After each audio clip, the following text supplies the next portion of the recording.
Magandang hapon po sa ating lahat. Tayo po ay nasa ika-12 linggo sa karaniwang panahon. Ang ating pong banal na misa ay pamumunuan ni Reverend Monsignor Gary Panibon. Magsitayo na po ang lahat.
Sa ngalan ng Ama, ng Anak, at ng Espiritu Santo.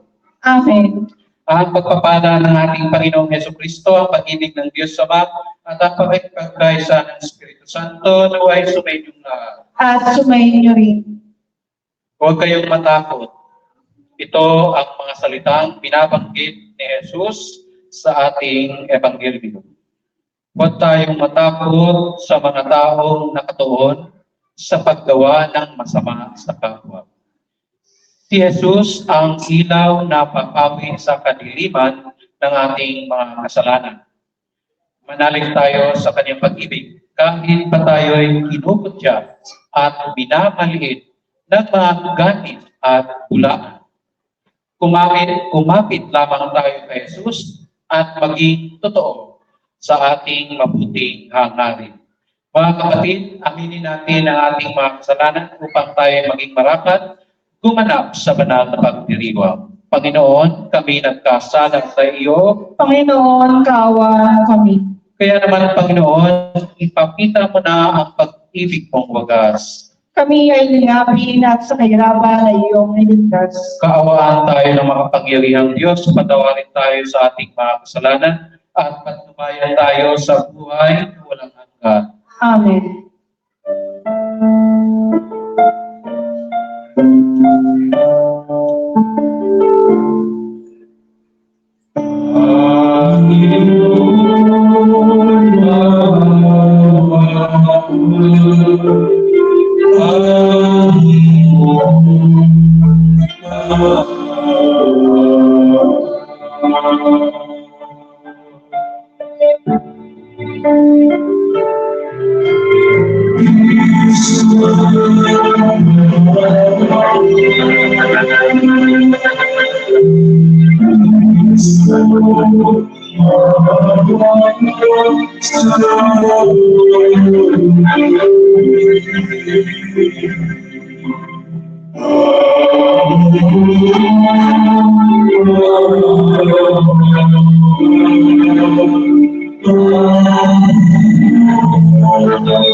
Papuri sa Diyos sa kaitaasan.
Manalangin tayo. Ama naming makapangyarihan, kami naway magkaroon ng pitagan at pagmamahal para sa aming magawang sambahin ang ngalan mo, sapagkat sa mga pinatatag sa iyong pag-ibig, ikaw ay pinababayaang masandak sa ligalig. Iniluluhog namin ito sa pamamagitan ni Hesu Kristo kasama ng Espiritu Santo magpasawalang hanggan. Amen. Magsiyo po na po ang lahat para sa mga pagbasa. Unang pagbasa. Pagbasa mula sa aklat ni Propeta Jeremias. Sinabi ni Jeremias, naririnig kong nagbubulungan ang karamihan. Tinagurian nila akong kilabot saan man. Sinabi nila, isuplong natin, pati matatalo kong kaibigan naghahangad ng aking kapahamakan. Wika pa nila, marahil ay malilinin lang natin siya, pagkatapos lakpin natin at paghigantihan, subalit ikaw nasa panig ko po. Malakas ka't makapangyarihan. Madara para ang lahat ng inuusig sa akin. Hindi sila magtatagumpay kailanman. Mapapahiya sila sapagkat hindi sila magwawagi. Mapapahiya sila habang panahon. At ito ay hindi na makakalimutan. Mga tarungon ka kung sumubok sa mga tao. Poon Diyos na makapangyarihan. Alam mo ang laman ng kanilang mga puso at isip. Kaya't ikaw ang maghiganti sa mga kaaway ko. Ipinagkakatiwala ko sa mga kamay mo ang aking kapakanan. Awitin ninyo ang poon. Inyong purihin ang poon sapagkat iniligtas niya ang mga api mula sa kamay ng mga gumagawa ng masama. Ang salita ng Diyos. Salamat sa Diyos, salamat sa Diyos, salamat sa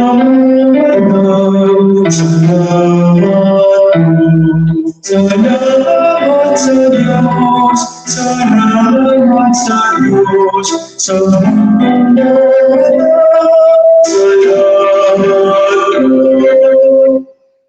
Salmong tugonan. Tugon, Panginoon iyong dinggin, ako'y iyong ginigiliw. Dahilan sa iyo ako'y inaglahi, napahiyang lubos sa pagkaunsyami. Sa mga kapatid, parang ako'y iba. Kasambahay ko na di ako kilala.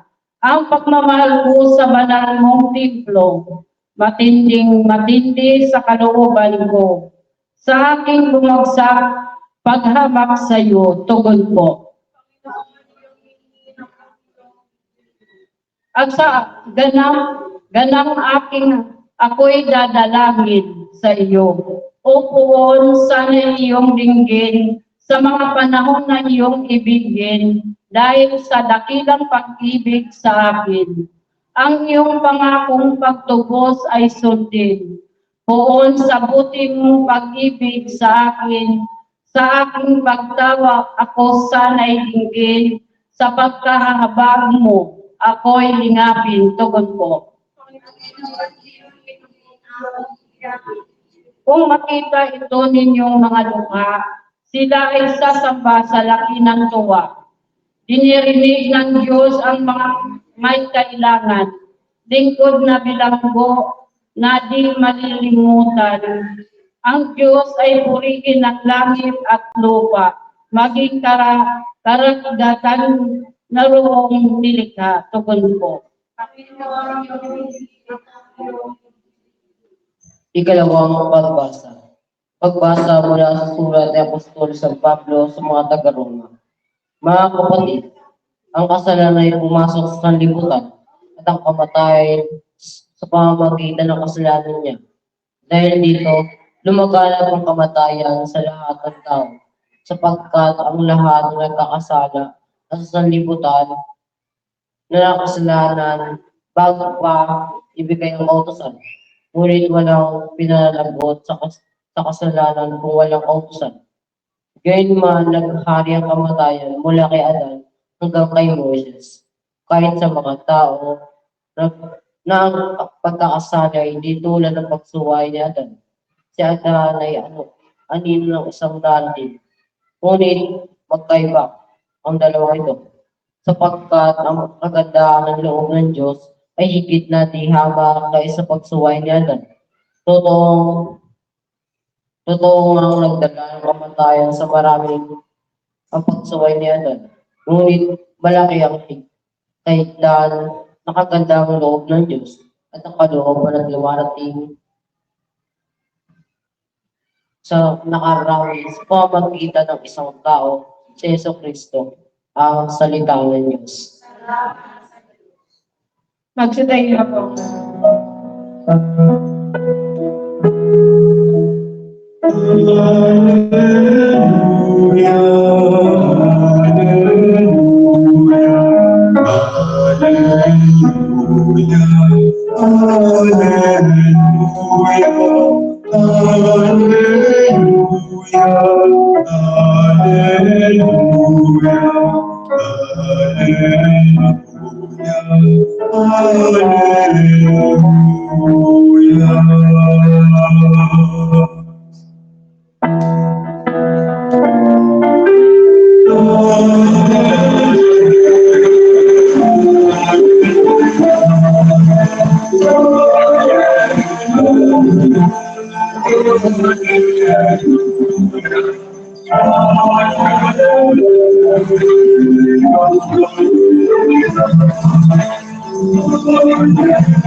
Aleluya, aleluya. Kayo at ang Espiritu ang siyang nagpapakatotoo tungkol sa aral ni Kristo. Aleluya, aleluya. Sumainyo ang Panginoon.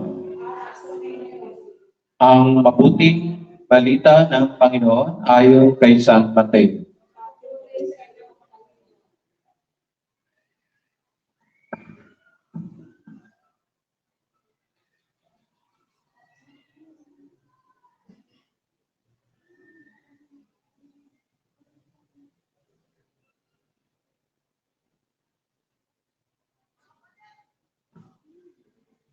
Noong panahong iyon, sinabi ni Jesus sa kanyang mga apostol, "Huwag kayong matakot sa mga tao.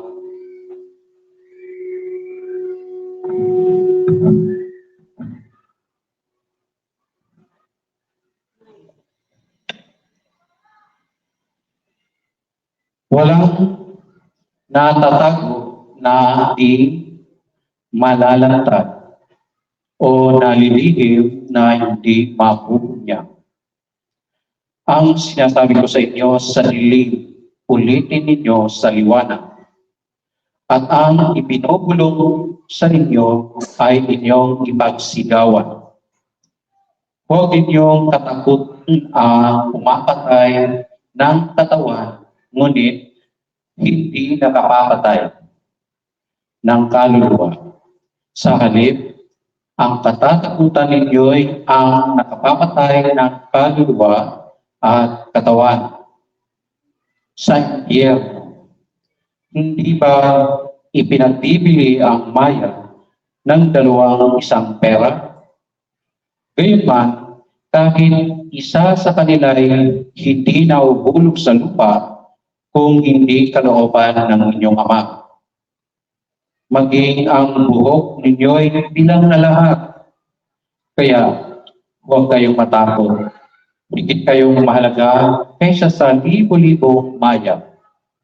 Ang sino mang kumilala sa akin sa harapan ng mga tao ay kikilalanin ko rin naman sa harapan ng aking Amang nasa langit. Ngunit ang magtatatwa sa akin sa harapan ng mga tao ay itatatwa ko rin naman sa harapan ng aking amang nasa langit. Mga kapatid, ang mabuting balita ng Panginoon. Pinupuri ka namin, Panginoong Jesucristo. Magsiyo po na po ang lahat.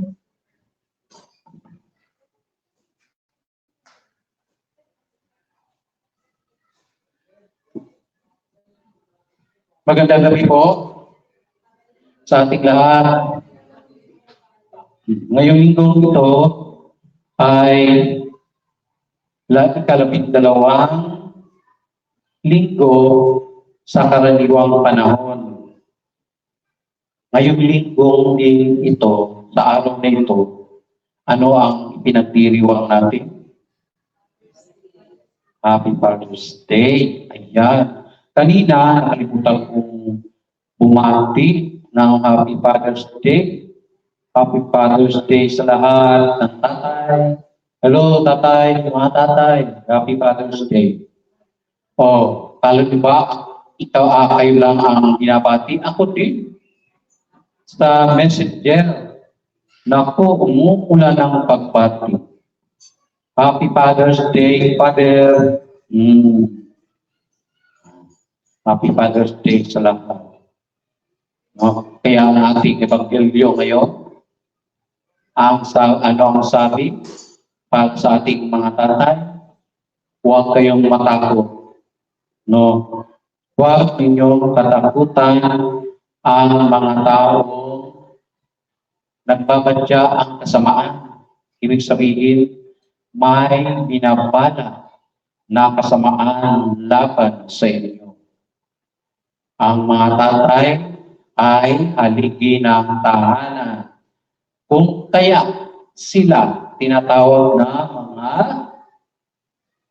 masigasig, mga maskulado, mga matatapang at magigiting na tatay.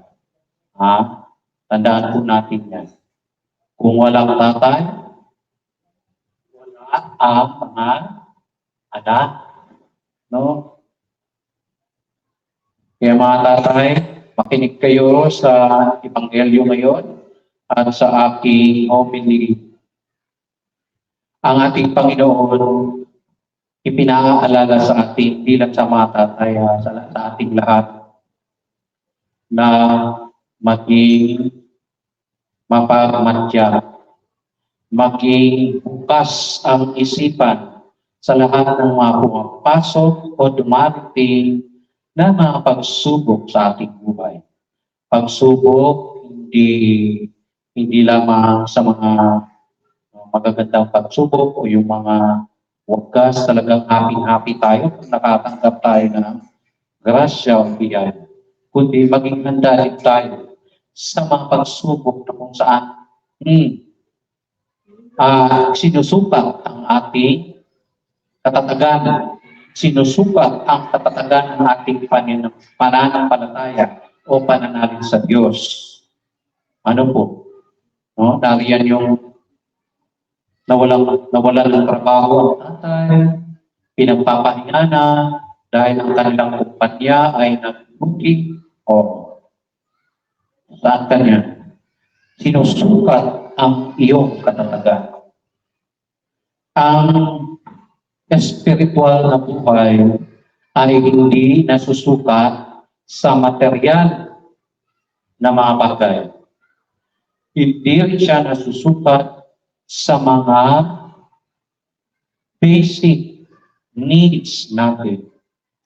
Nasusukat yan sa mga nilalaman ng ating puso at isipan. Kasi ang Panginoon, kahit nakapikit kayo, siya hindi.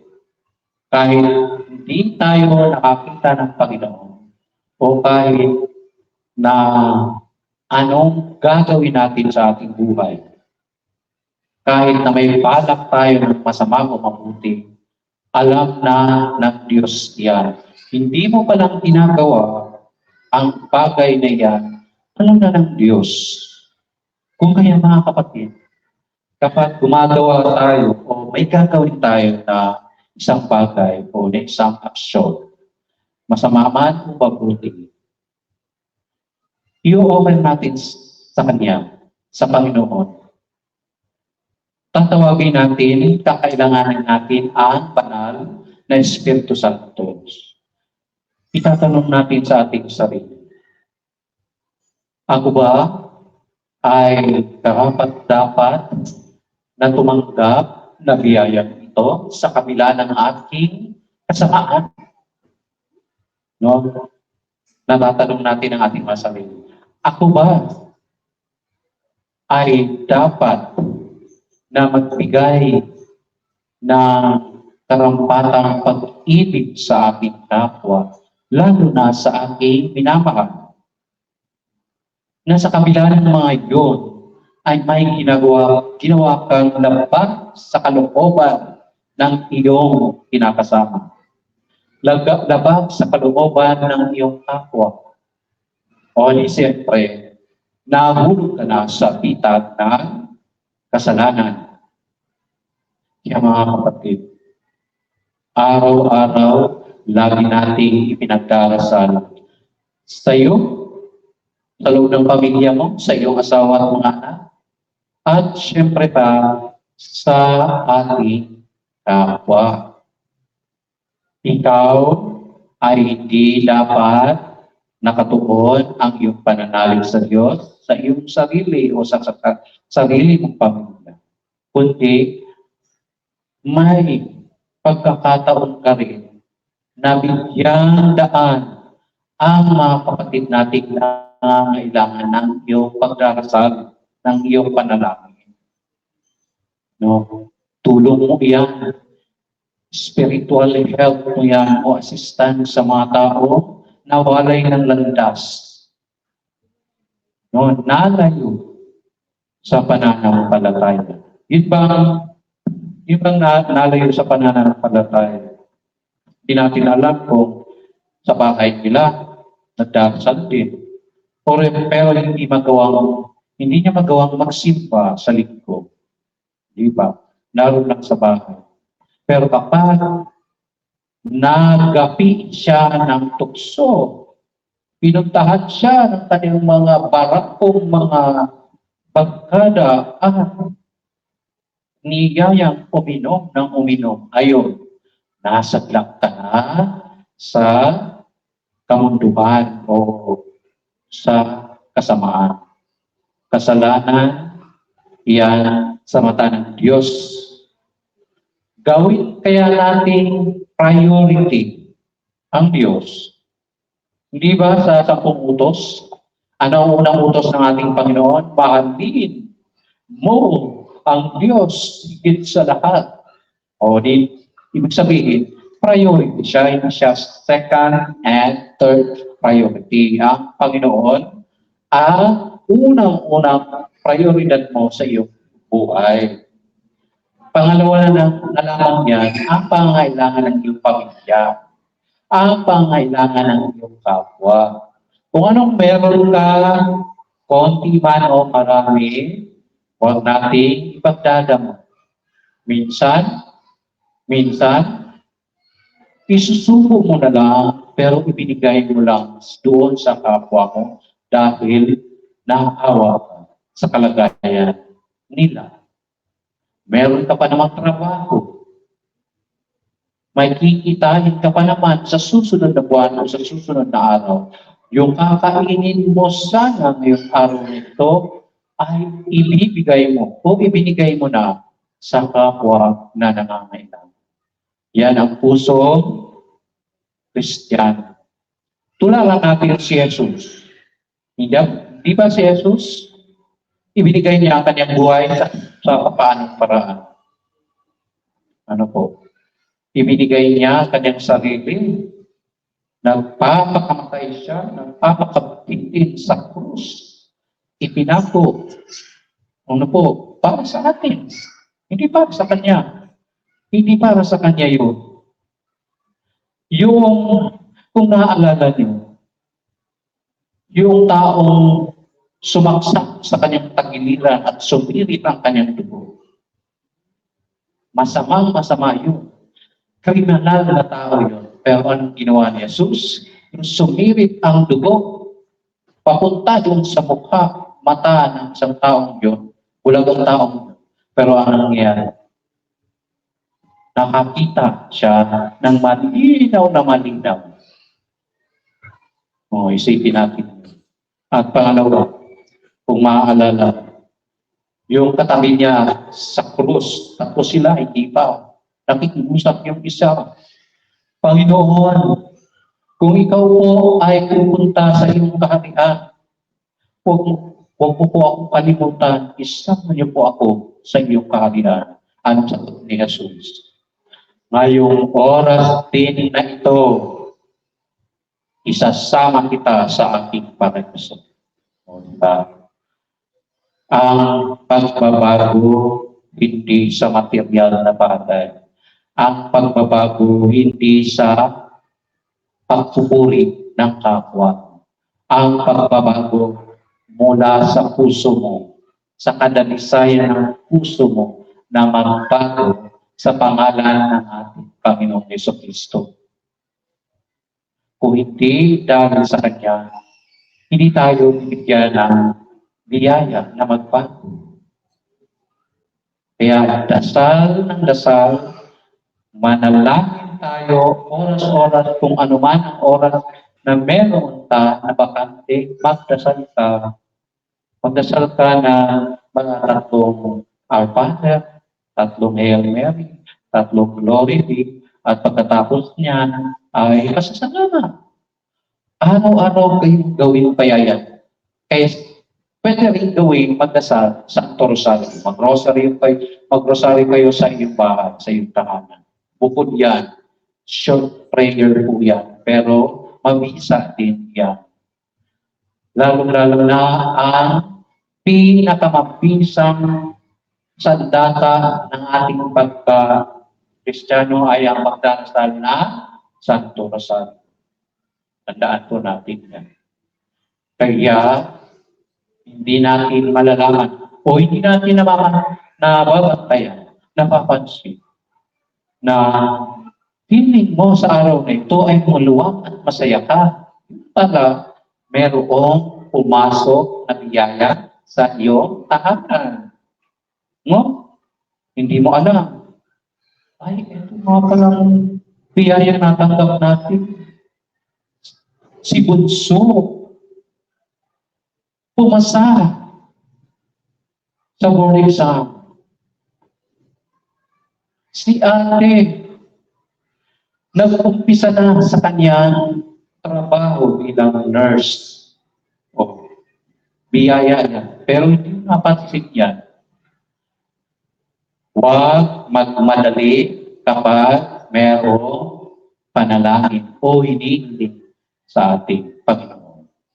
Ibigay ang 100% na pagpapakumbaba, 100% na pag-ibig sa Diyos, at 100% na pag-ibig sa kapwa. Amen? Sa ngalan ng Ama, ng Anak, at ng Espiritu Santo. Amen. Magsitain na po ang lahat.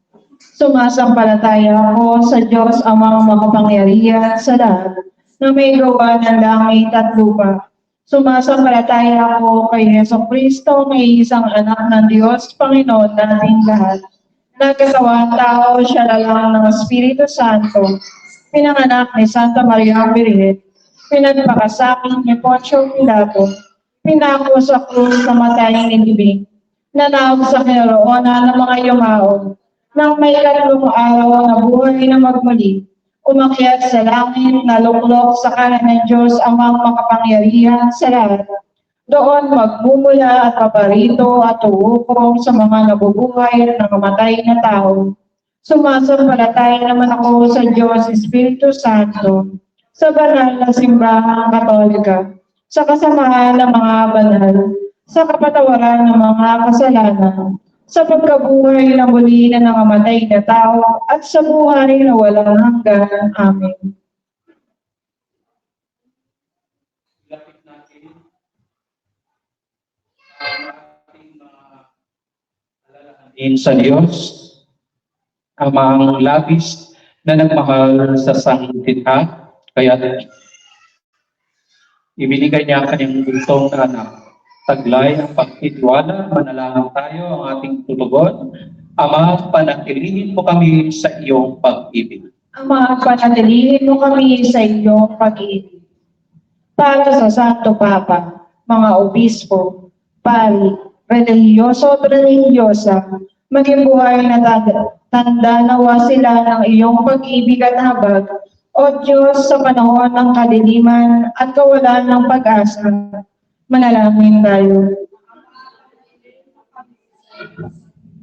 Para sa mga namumuno sa pamahalaan, maging tagapagtaguyod nawa sila ng hustisya sa pamamagitan ng katapatan ng kanilang sinumpaang tungkulin at sa mga aral ng Ebanghelyo. Manalangin tayo.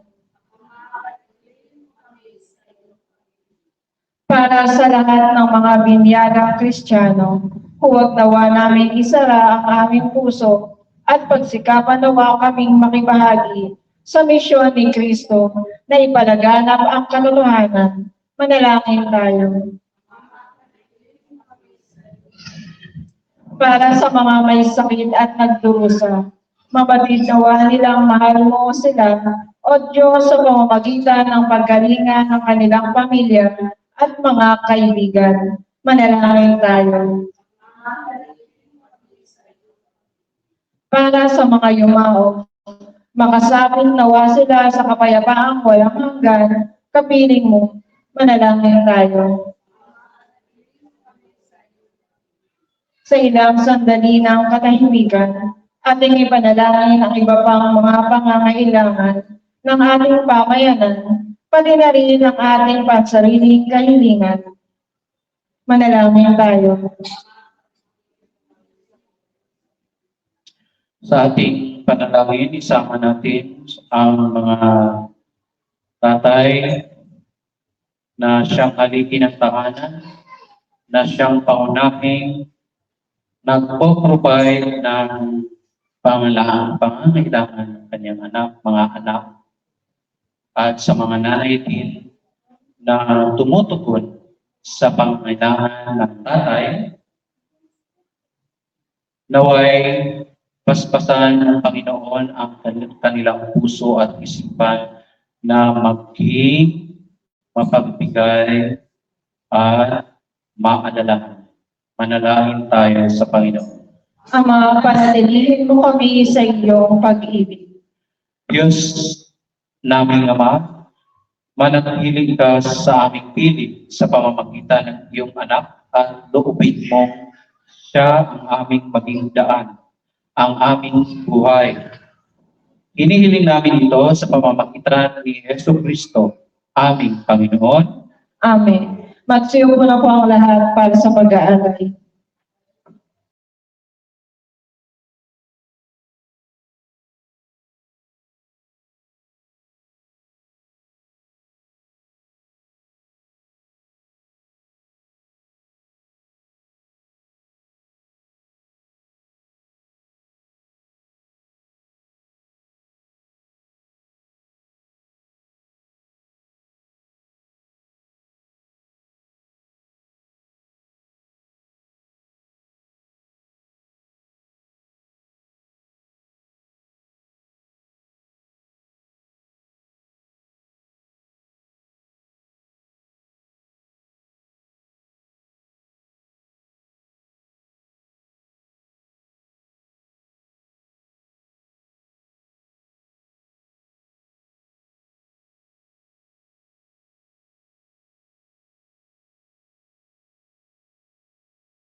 Magsitayo na po ako.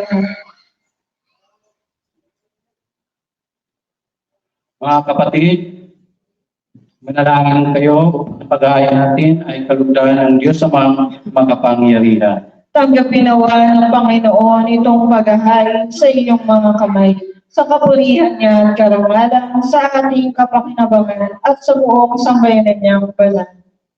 Manalangin tayo. Ama namin lumikha, tanggapin mo ang aming paghahain ng pagpupuri sa iyong kabutihan sa amin. Sa dulot nawa nitong kadalisayan, kami naway makapag-alay ng iyong kinalulugdan sa pamamagitan ni Jesucristo kasama ng Espiritu Santo magpa sa walang hanggan. Amen. Sumainyo ang Panginoon. At sumayin niyo rin. Itaas sa Diyos ang inyong puso at diwa. Itinaas na namin sa Panginoon. Pasalamatan natin ang Panginoong ating Diyos. Alapat na siya ay pasamaga. Ama naming makapangyarihan, tunay ngang marapat na ikaw ay aming pasalamatan.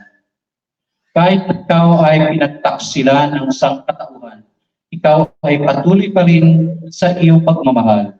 Ikaw na ang nagpuno sa aming pagkukulang.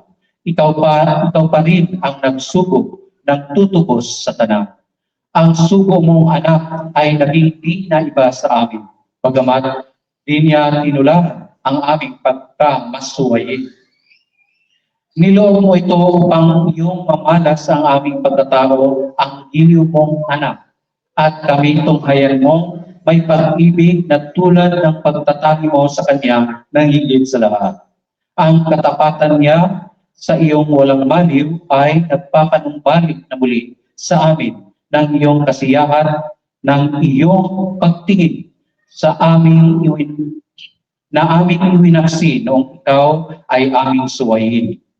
Kaya kaysa ng mga anghel na nagsisiawit ng papuri sa iyo, nang walang umpay sa kalangitan, kami nagbubunyi sa iyong kadakilaan. Santo, Santo, Santo,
Magsiluhod po ang lahat.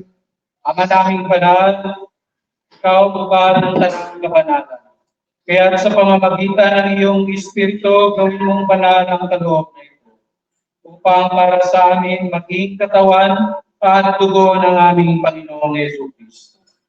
Bago niya pinag-iisang pusang loob na maging handog, hinawakan niya ang tinapay. Pinasalamatan kanya. Pinaghati-hati niya iyon. Iniabot sa kanyang mga alagad at sinabi, tanggapin ninyong lahat ito at kanin. Ito ang aking katawan na ihahandog para sa inyo.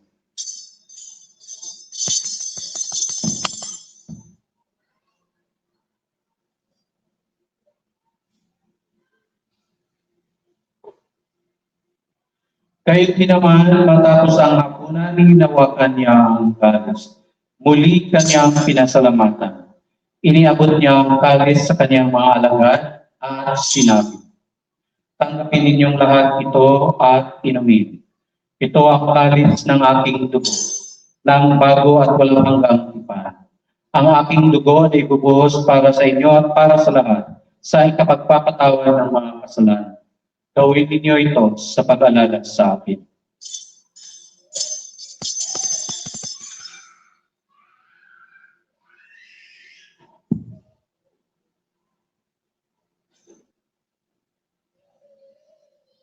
Ipagpuni natin ang misteryo ng pananampalataya.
Ama, ginagawa namin ngayon, pag-alala sa kamatayan ng pagkabuhay ng iyong anak. Kaya tiniyalay namin sa iyo ang tinapay na nagbibigay buhay at ang talis na nagkapaloob ng kaligtasan. Kami nagpapasalamat dahil kami yung minarapat na tumayo sa harap mo para maglingkod sa iyo. Isinasama namin kaming magsalo-salo sa katawan at tubo ni Kristo ay mabuklod sa pagkakaisa sa pamamagitan ng Espiritu Santo. Ama, lingapin mo ang iyong simbahang laganap sa buong daigdig. Puspusin mo kami sa pag-ibig, kaysa ng Papa sa Roma, ng aming mga patriarka, ng aming punong Obispo Romel, sa lahat ng kaobispuhan, kaparian at mga diakono. Alalahanin mo rin ang mga kapatid namin na himlay, na may pag-asang sila'y muling mabubuhay. Gayon din ang lahat ng mga pumanaw, kaawaan mo sila at patuloyin sa iyong kaliwanagan. Kaawaan mo at pagdinapatin kaming lahat na makasalo sa iyong buhay na walang wakas. Kaysa ng mga Gabriel Maria na ina ng Diyos, kaysa ng mga apostol, at ng lahat ng mga banal na namuhay dito sa daigdig ng kalugod-lugod sa iyo. May pag-iwang nawa namin ang pagpupuri sa ikararangal mo sa pamamagitan ng iyong anak naming Panginoong Jesucristo.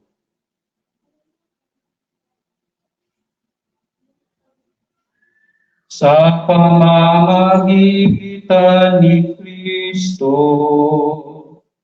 kasama niya at sa Kanya, ang lahat ng parangal at papuri ay sa iyo, Diyos Amang makapangyarihan, kasama ng Espiritu Santo, magpasawalang hanggan.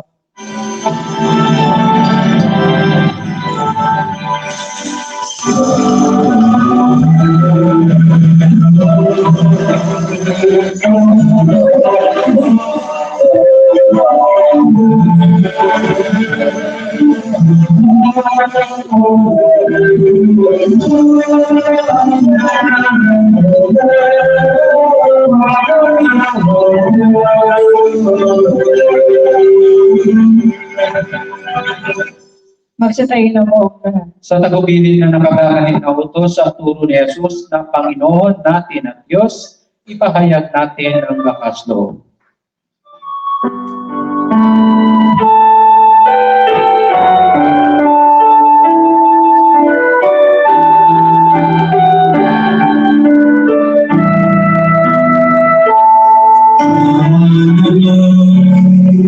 Sa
Hinihiling namin kami at sa lahat ng masama, pagkalooban ng kapayapaan, araw-araw, iligtas sa kasalanan at ilayo sa lahat ng kapahamakan. Samantalang aming pinananabikan ang dakilang araw ng pagpapahayag ng tagapagligtas namin si Yesu Kristo. Sapagkat sa iyo ang kaharian at ang kapangyarihan at ang kaburihan magpakailanman. Amen. Panginoong Yesu Kristo, sinabi mo sa iyong mga apostol, kapayapaan ang iniiwan ko sa inyo, ang aming kapayapaan ang ibinibigay ko sa inyo. Tunghayan mo ang aming pananampalataya at huwag ang aming pagkakasala. Pagkalooban kami ng kapayapaan at pagkakaisa ayon sa iyong kalooban, kasama ng Espiritu Santo, magpa sa walang hanggan. Amen. Ang kapayapaan ng Panginoon ay lahat sumayin. At sumayin niyo rin. Magbigayan kayo ng kapayapaan sa isa't isa. Peace be with you.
Magsilunod po ang lahat.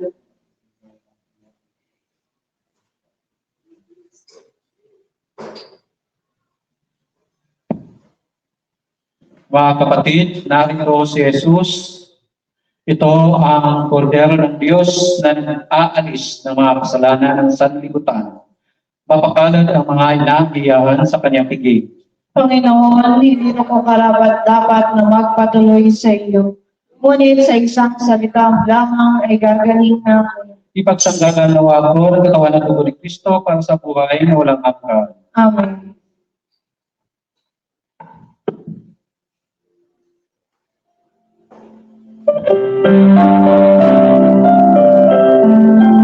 Sikat mo ng umaga, buhos ng ulan, simoy ng tapihaw, sinang ng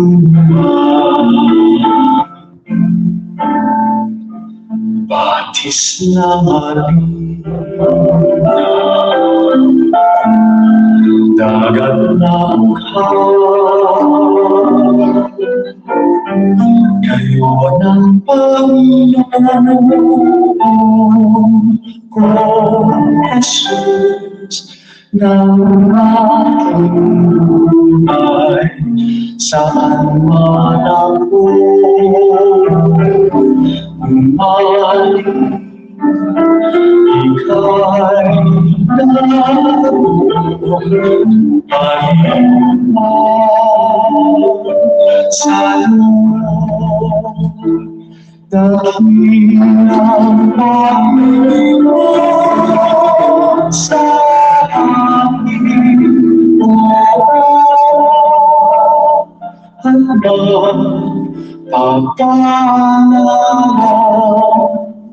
ako'y hinihiling at siya itatapat sa puso.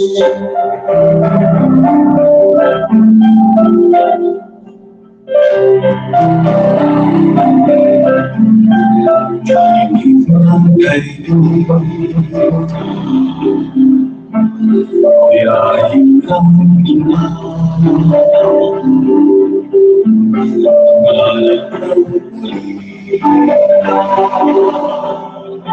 ang sinundo ka, ilaw ng baita,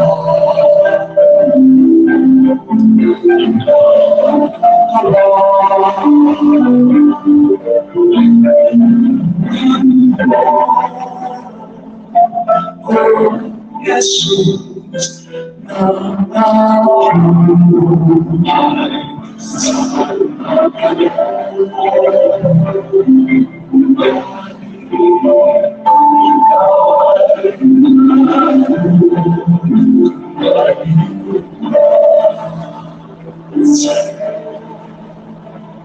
ng aking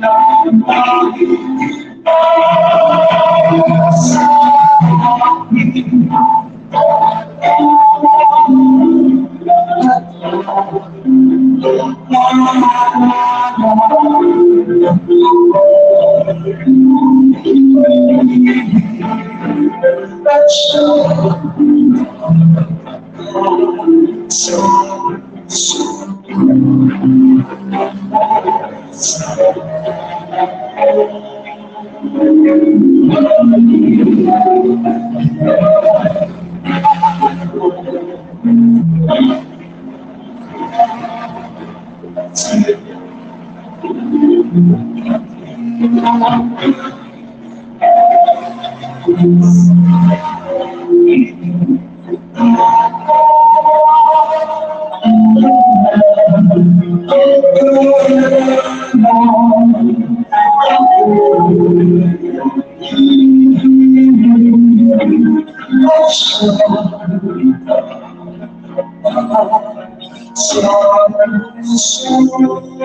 At siya itatapat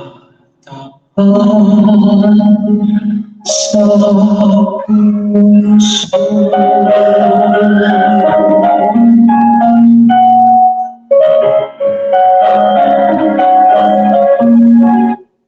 Magsitayo na po ang lahat. Manalangin tayo. Ama naming mapagmahal, kaming nakinabang sa katawan at dugo ng iyong anak ay sumasamo sa iyong habag upang ang aming taimtim na ginanap ay maging pagtanggap namin sa tiyak mong pagliligtas. Sa pamamagitan ni Kristo kasama ng Espiritu Santo magpa sa walang hanggan. Amen. Sumainyo ang Panginoon. At sumayin niyo rin.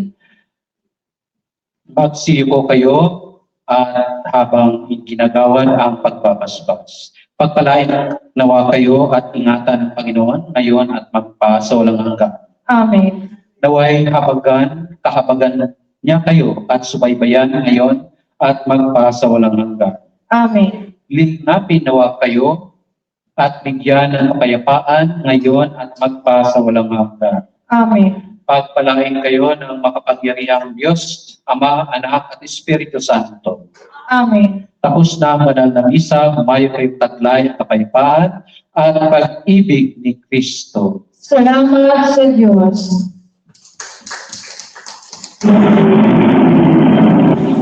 Ay,